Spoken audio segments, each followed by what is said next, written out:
ತಂದೆ ಸತ್ತ ದುಃಖದಲ್ಲಿ ಅರಿವಿಲ್ಲದೆ ನೀಡಿರುವ ದೂರು ನಿರಾಧಾರ ಅಂದ ಮೇಲೆ ಏನಿದು ವಿಚಾರ ಅಂತೀರಾ? ಶಿಡ್ಲಘಟ್ಟ ತಾಲೂಕಿನ ಅಂದಿನಾಳ ಗ್ರಾಮದ ವಿ ಮುನಿಯಪ್ಪನವರ ಸಂಬಂಧಿ ಬಿ ಲಕ್ಷ್ಮೀನಾರಾಯಣ್ ದಿನಾಂಕ 4ರಂದು ಕಾಣೆಯಾಗಿ ಮರುದಿನ ದೊಡ್ಡಬಳ್ಳಾಪುರ ಜಕ್ಕಲಮಡುಗು ಫಾರೆಸ್ಟ್ನಲ್ಲಿ ಬೈಕ್ ಮತ್ತು ಶವ ಪತ್ತೆಯಾಗಿದೆ. ಇದು ಆತ್ಮಹತ್ಯೆ ಅಲ್ಲ, ಕೊಲೆ ಎಂದು 4 ಜನರ ಮೇಲೆ ದೂರು ನೀಡಿದ್ದು, ಅದರಲ್ಲಿ A2 ಆರೋಪಿ BV ರಾಜೇಗೌಡರ ಹೆಸರಾಗಿದ್ದು, ಇದರ ವಿಚಾರವಾಗಿ ಮತ್ತೆ ಸುದ್ದಿಗಾರರೊಂದಿಗೆ ಇದು ಸುಳ್ಳು, ಅಂದಿಗನಾಳ ಗ್ರಾಮದಲ್ಲಿ ಜಮೀನು ಮಾರಾಟ ಮಾಡಿದ್ದೇವೆ ನಿಜ, ಆದರೆ ಇದರ ವ್ಯವಹಾರ ನಮ್ಮ ತಂದೆ ನೋಡಿಕೊಳ್ಳುತ್ತಿದ್ದರು, ಅದರ ಹಣ ಬಂದಿಲ್ಲ ಅಂದುಕೊಂಡಿದ್ದೆವು, ಆದರೆ ಹಣ ಸಂಪೂರ್ಣ ಬಂದಿದೆ ಎಂದು ಸ್ಪಷ್ಟಪಡಿಸಿಕೊಂಡಿದ್ದೇವೆ ಎಂದರು. ನಾವು ಜಮೀನು ಮಾರಾಟ ಮಾಡಿರುವುದು ರಾಜಕುಮಾರ್ ಅವರಿಗೆ, ಅವರಿಂದ BV ರಾಜೇಗೌಡರು ತೆಗೆದುಕೊಂಡಿದ್ದಾರೆ. ರಾಜಕುಮಾರ್ ಅವರು ಪೂರ್ಣ ಹಣ ನಮಗೆ ನೀಡಿದ್ದಾರೆ ಅಂದ ಮೇಲೆ ನಮಗೂ ಅವರಿಗೂ ವ್ಯವಹಾರದಲ್ಲಿ ಯಾವುದೇ ಸಂಬಂಧ ಇಲ್ಲ, ನಾವು ಸುಳ್ಳು ದೂರು ನೀಡಿದ್ದೇವೆ ಎಂದು ಸುದ್ದಿಗಾರರೊಂದಿಗೆ ಬಿ ಲಕ್ಷ್ಮೀನಾರಾಯಣರವರ ಮಗ ಮಹನ್ ತಿಳಿಸಿದರು. ಮತ್ತು A1 ಆರೋಪಿ ರಾಜ್ಕುಮಾರ್ ಸಹ ಈ ವ್ಯವಹಾರದಲ್ಲಿ ಯಾವುದೇ ಹಣ ಬಾಕಿ ಇಲ್ಲ ಮತ್ತು ರಾಜೇಗೌಡರ ಹೆಸರು ಯಾಕೆ ಬಂತು ಎಂಬುದು ನನಗೆ ಗೊತ್ತಿಲ್ಲ ಎಂದು ತಿಳಿಸಿದರು. ಟೆನ್ಷನಲ್ಲಿ ಯಾಕಂದರೆ ಅವರು 20 ಕುಂಟೆ ಅದರಲ್ಲಿ ತಗೊಂಡಿದ್ದಾರೆ ಅಂದ್ಬಿಟ್ಟು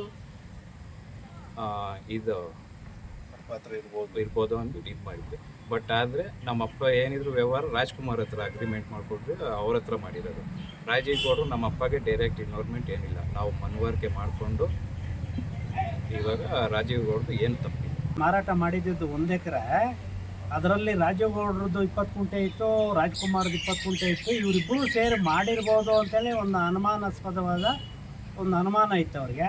ಆಮೇಲೆ ರಾಜೇಗೌಡರಿಗೂ ಇವ್ರಿಗೂ ಏನೂ ಸಂಬಂಧ ಇಲ್ಲ ಅಂಥೇಳಿ ಅವ್ರಿಗೆ ಮನವರಿಕೆ ಆಯಿತು. ಇದ್ರದ್ದು ವ್ಯವಹಾರ ಎಲ್ಲ ಮಾಡಿರೋದು ರಾಜ್ಕುಮಾರ್ ಹತ್ರ, ನಮ್ಮಪ್ಪ ರಾಜ್ಕುಮಾರ್ಗೂ ಅವ್ರ ತಂದೆಗೆ ಅಂತ ಗೊತ್ತಾದ ಮೇಲೆ ಇದು ಅವರು ಎಲ್ಲೂ ಕಂಪ್ಲೇಂಟಲ್ಲಿ ಬಿಟ್ಟರೆ ಮಾಧ್ಯಮಗಳವ್ರು ಬಂದರು, ನಾವೇನು ಸುದ್ದಿಗೋಷ್ಠಿ ಏನು ಕೊಟ್ಟಿಲ್ಲ, ಸುದ್ದಿಗೋಷ್ಠಿ ಆಗಿರ್ಬೋದು, ಒಂದು ಮಾಧ್ಯಮಗಳಲ್ಲಿ ಆಗಿರ್ಬೋದು, ಎಲ್ಲೂ ಏನೂ ಮಾಡಿಲ್ಲ, ರಾಜೇಗೌಡರ ಮೇಲೆ ಆರೋಪ ಮಾಡಿಲ್ಲ. ಇದು ಕಾರಣದ ಕೈಗಳು ಅವರನ್ನು ಹೈಲೈಟ್ ಮಾಡಿ ತೋರಿಸ್ತಾ ಇದ್ದಾರೆ. ನಿಜವಾದ ಆರೋಪಿಗಳು 1,30,00,000 ರೂಪಾಯಿ ತಿಂದಾಕಿರೋರು, ಅವ್ರ ಪ್ರೂಫ್ ಸಮೇತವಾಗಿದೆ. ಅವ್ರ ಮೇಲೆ ಒಂದು ಸೂಕ್ತವಾದ ಕಾನೂನು ಕ್ರಮ ಇನ್ನೂ ಕೈಗೊಂಡಿಲ್ಲ, ಕೈಗೊಳ್ತಾರೆ ಅನ್ನೋ ಭರವಸೆ 100% ಇದೆ. ನಮ್ಮ ದೊಡ್ಡಬಳ್ಳಾಪುರ ಗ್ರಾಮೀಣ ಭಾಗದ ಇವರು ಇನ್ಸ್ಪೆಕ್ಟ್ರು ಭರವಸೆ ಕೊಟ್ಟಿದ್ದಾರೆ. ಇವತ್ತು ಸಂಡೇ ಆಗಿದೆ, ಇವತ್ತು ಮಹಾಜರ್ಗೂ ಕರೆದಿದ್ರು, ಹೋಗಿ ಬಂದಿದ್ದೀವಿ, ನಾಳೆಯಿಂದ ಕೆಲಸ ಪ್ರಾರಂಭ ಮಾಡ್ತೀವಿ ಅಂತ ಹೇಳಿದ್ದಾರೆ. ನಮಗಂತೂ ನ್ಯಾಯ ಸಿಗ್ತದೆ ಅನ್ನೋದು ನಂಬಿಕೆ ಇದೆ. ವ್ಯವಹಾರ ಮಾಡ್ತಾ ಇದ್ದ ಅವರು ಮಕ್ಕಳು ಪಾಪ ಏನೋ ತೋಟದ ಕೆಲಸ ಹಸು ಮೇಯಿಸ್ಕೊಂಡಿದ್ದವರು, ನಮ್ಮ ತಂದೆನೇ ಎಲ್ಲ ವ್ಯವಹಾರ ಎಲ್ಲ ನಾವೇನು ಇನ್ವಾಲ್ವ್ ಆಗಿಲ್ಲ. ಆಮೇಲೆ ಮನೆಯಲ್ಲೆಲ್ಲ ಬಂದು ಎಲ್ಲ ಲೆಕ್ಕಾಚಾರ ನೋಡೋದನ್ನು ಎಲ್ಲ ದುಡ್ಡೆಲ್ಲ ಸೇರಿಬಿಟ್ಟಿದೆ. ಜಮೀನು ಬಾಬತ್ತು ಯಾವುದೂ ಇಲ್ಲ. ಆ ಜಮೀನಿನಲ್ಲಿ ಬಂದಿರೋಂಥ ದುಡ್ಡನ್ನು ಒಬ್ಬರು ಯಾರೋ ವೆಂಕಟರಮಣಪ್ಪ ಅವರು ಇವರು ಜಯಸುಧ ಅನ್ನೋರು ಇವ್ರನ್ನ ಮನೆ ಕಟ್ಟೋ ಟೈಮಲ್ಲಿ ನಾವು ಜಮೀನು ಮಾರಿ ಕೊಡ್ತೀವಿ, ನಮ್ಗೆ ಕೊಡಿ ಅಂತೇಳಿ ಅವರು ಒಂದು ಮೋಸ ಮಾಡಿದ್ದಾರೆ. ಅವರಿಗೆ ಪದೇ ಪದೇ ಕೇಳಿದಾಗ ಅವರು ಬೆದರಿಕೆಗಳು ಹಾಕಿದ್ದಾರೆ. ಆಮೇಲೆ ಅದೇನೋ ಇದು ಮಾಡ್ತೀನಿ ಅದು ಇದು ಅಂತೇಳಿ ಇವನು ಭಯಪಟ್ಟು ಆತ್ಮಹತ್ಯೆ, ಮೇಲ್ನೋಟಕ್ಕೆ ಆತ್ಮಹತ್ಯೆ ಕಾಣಿಸ್ತಾ ಇದೆ. ಆತ್ಮಹತ್ಯೆ ಅಲ್ಲ, ಅದು ನಮ್ಮ ಅನಿಸಿಕೆ ಪ್ರಕಾರವಾಗಿ ಅದು ಮರ್ಡರ್ ಮಾಡಿ ತಗೊಂಡೋಗಿ ಅಲ್ಲಿ ಎಲ್ಲ ಆದ್ಮೇಲೆ ಸರ್ ಗೊತ್ತಾಗಿರೋದು. ಯಾಕಂದರೆ ವ್ಯವಹಾರ ಎಲ್ಲ ದೊಡ್ಡವ್ರು ನೋಡ್ಕೊತಾ ಇದ್ರು, ನಾವು ನಮ್ಮ ಅಣ್ಣ ತಲೆ ಅದಕ್ಕೆ ಏನಂತ ಇಲ್ವಲ್ಲ. ಯಾಕಂದರೆ ಮನೇಲಿ ಒಬ್ಬರು ಯಜಮಾನ್ತನ ಕಟ್ಕೊಂಡಿದ್ದಾರೆ ಅಂದರೆ ಇವ್ರಿಗೇನು ಗೊತ್ತಿಲ್ಲ ಸರ್. ಇವ್ರ ಭಾವ ಅವ್ರಿಗೆಲ್ಲ ಗೊತ್ತಿತ್ತು. ಇವ್ರ ಭಾವ ಹತ್ರ ಎಲ್ಲ ಅವರು ನಮ್ಮ ಅಣ್ಣ ಅದೊಂದು ಮಾಡ್ಕೊಂಡಿದ್ದ.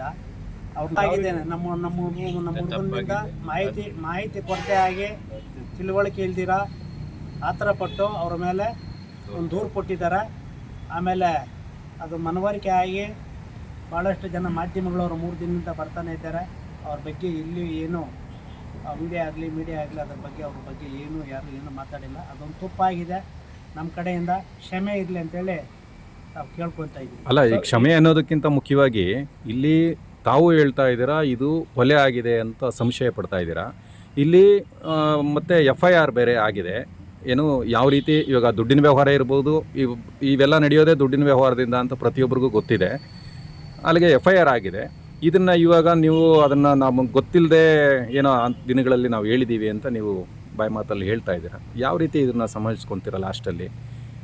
ಈಗ ಅದನ್ನು ಯಾವ ರೀತಿ ನೀವು ಕಂಪ್ಲೇಂಟ್ ವಾಪಸ್ ತೊಗೊಳ್ತೀರಾ? FIR ಆಗಿದೆ. FIR ಆಗಿದೆ. ಅವರು ಇನ್ಸ್ಪೆಕ್ಟರ್ ಸಾಹೇಬ್ರು ಕರೆದಾಗ ನಮ್ಮ ಕಡೆಯಿಂದ ತಪ್ಪಾಗಿದೆ, ರಾಜೇಗೌಡ್ರದ್ದು ಇದ್ರದ್ದು ಏನೂ ಪಾತ್ರ ಇಲ್ಲ ಅನ್ನೋದು ನಮ್ಗೆ ಗೊತ್ತಾಯಿತು, ಅವರನ್ನು ಕೈ ಬಿಡಿ ಅಂತೇಳಿ ಅವ್ರ ಹತ್ರ ಮನವಿ ಮಾಡ್ಕೊತೀವಿ. ಆ ಜಮೀನಿಗೂ ರಾಜವ್ರಿಗೆ ಸಂಬಂಧ ಇಲ್ಲ, ಅವ್ರ ಪಾರ್ಟಿಗೆ ನಮಗೆ ನಾವು ಅವ್ರ ಜಮೀನು ಖರೀದಿ ಮಾಡಿದ್ದಾರೆ. ಅವ್ರು ರಾಜವ್ರಿಗೆ ನಮ್ಗೆ ಅಮೌಂಟ್ ಸಾಲ ತೀರಿಸೋಸವಾಗಿ ನಾವು ಜಮೀನು ಅರ್ಧ ಎಕರೆ ಕೊಟ್ಬಿಟ್ಟು ನಾವು ದುಡ್ಡು ಇಸ್ಕೊಂಡು ಅವ್ರು ನಮಗೆಲ್ಲ ಕ್ಲಿಯರ್ ಮಾಡಿಬಿಟ್ಟಿದ್ರು. ನಾವು ಅವ್ರು ಸ್ವಲ್ಪ ಅಮೌಂಟ್ ಕೊಡಬೇಕಾದ್ರೆ ಕೊಟ್ಬಿಟ್ಟಿದ್ದೀನಿ ನಾನು. ಆದ್ರೆ ಅವರು ಯಾರೋ ಹೋಮ್ಪಟ್ಟು ಅದಿದ್ದು ಅಂತ ಹೇಳ್ತಾ ಇದ್ರು. ಅವ್ರಿಗೋಸ್ಕರ ಹೋಗಿ ಇಟ್ಟಿರೋ ದುಡ್ಡೆಲ್ಲ ಅವ್ರಿಗೆಲ್ಲ ಕೊಟ್ಬಿಟ್ಟು ಅವರು ಹಾಳು ಮಾಡ್ಕೊಂಡು ಅವ್ರು ಇದು ಮಾಡಿಬಿಟ್ಟು ಯಾರು ಮಿಸ್ಗೇಟ್ ಮಾಡಿ ನನ್ನ ಮೇಲೆ ಎಲ್ಲ ಇದು ಮಾಡಿಬಿಟ್ಟು ನಮಗೂ ಅದಕ್ಕೆ ಸಂಬಂಧ ಇಲ್ಲ. ನಾವು ದುಡ್ಡೆಲ್ಲ ಅಮೌಂಟನ್ನು ಕೊಟ್ಬಿಟ್ಟಿದ್ದೀನಿ ನನಗೆ ಅದಕ್ಕೆ ಸಂಬಂಧ ಇಲ್ಲ. ನನ್ನ ಹತ್ರ ಏನು ಬಂದು ಕೇಳೋಂಥದ್ದು ಏನು ಇರಲಿಲ್ಲ. ಅವ್ರು ನನ್ನ ಹತ್ರ ಬಂದು ಏನು ಕೇಳೋಂಥದ್ದು ಇರಲಿಲ್ಲ.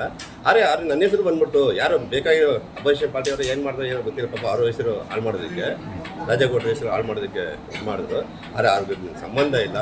ನಾನೇ ಅವ್ರಿಗೆ ಇದು ಮಾಡಿದ್ದು, ಅವ್ರಿಗೆ ಅಮೌಂಟ್ ಎಲ್ಲ ಕೊಟ್ಟಿದ್ದೀನಿ ನಾನು. ನನ್ನ ಹತ್ರ ಏನು ನಾವು ಹೋಗಿ ಟೇಷನ್ ಹತ್ರ ಸಬ್ಮಿಸ್ಮೆಂಟ್ ಮುಂದೆನೇ ನಮ್ಗೆ ಅವರು ಹೇಳಿದ್ರು, ನಮ್ಮ ಲಕ್ಷ್ಮೀನಾರಾಯಣ ಅವ್ರ ಮಕ್ಕಳು ಹೇಳಿದ್ರು, ಯಾರು ರಾಜ್ಕುಮಾರ್ಗೂ ಅವ್ರಿಗೆ ಏನು ಸಂಬಂಧ ಇಲ್ಲ, ಅಮೌಂಟ್ ಎಲ್ಲ ನಮ್ಗೆ ಸೆಟ್ಲ್ ಆಗಿದೆ, ಇದೇನಿಲ್ಲ, ಅವ್ರು ಯಾರು ಒಂದು ಕೋಟಿ ರೂಪಾಯಿ ನಂಗೆ ಕೊಡಬೇಕು, ಅವ್ರ ಮೇಲೆ ನಾವು ಇದು ಬಿಡೋದಿಲ್ಲ ಆ ಥರದ ಅವ್ರು ಹೇಳಿದ್ದಾರೆ.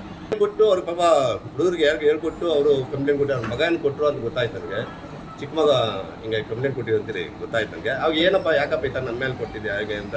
ಇಲ್ಲ ಅಂಕಲ್ ಆ ಥರ ಏನಿಲ್ಲ, ನೀವು ನಮ್ಮ ತಂದೆಯವ್ರಿಗೆ ಇದು ಮಾಡಿದ್ರೆ ಹಾಗೆ ಅಂತಾರೆ. ಇಲ್ಲಪ್ಪ ನಿಮ್ಗೆ ಯಾಕೆ ಮನೇಲಿ ತಗೊಂಡು ಕೊಟ್ಟಲ್ಲಪ್ಪ, ಲಕ್ಷ ದುಡ್ಡು 10 ಲಕ್ಷ 20 ಲಕ್ಷ ಎಲ್ಲ ತಗೊಂಡು ಕೊಟ್ಟಲ್ಲಪ್ಪ, ಯಾಕಪ್ಪ ಅದೇ ಸರಿ ಈ ಥರ ತಗೊಂಡಿದೆ ಅಂತೆಲ್ಲ ಹೇಳಿ ಅವಾಗ ಕರೆಕ್ಟ್ ಇದೆ ಅಂಕಲ್, ಅದೇನಿಲ್ಲ, ನಿಮ್ಮ ಅಮೌಂಟ್ ಸೇರಿದೆ ಅಂತೇಳಿ ಹೇಳಿ ಅವರು ಹೇಳಿದ್ರು.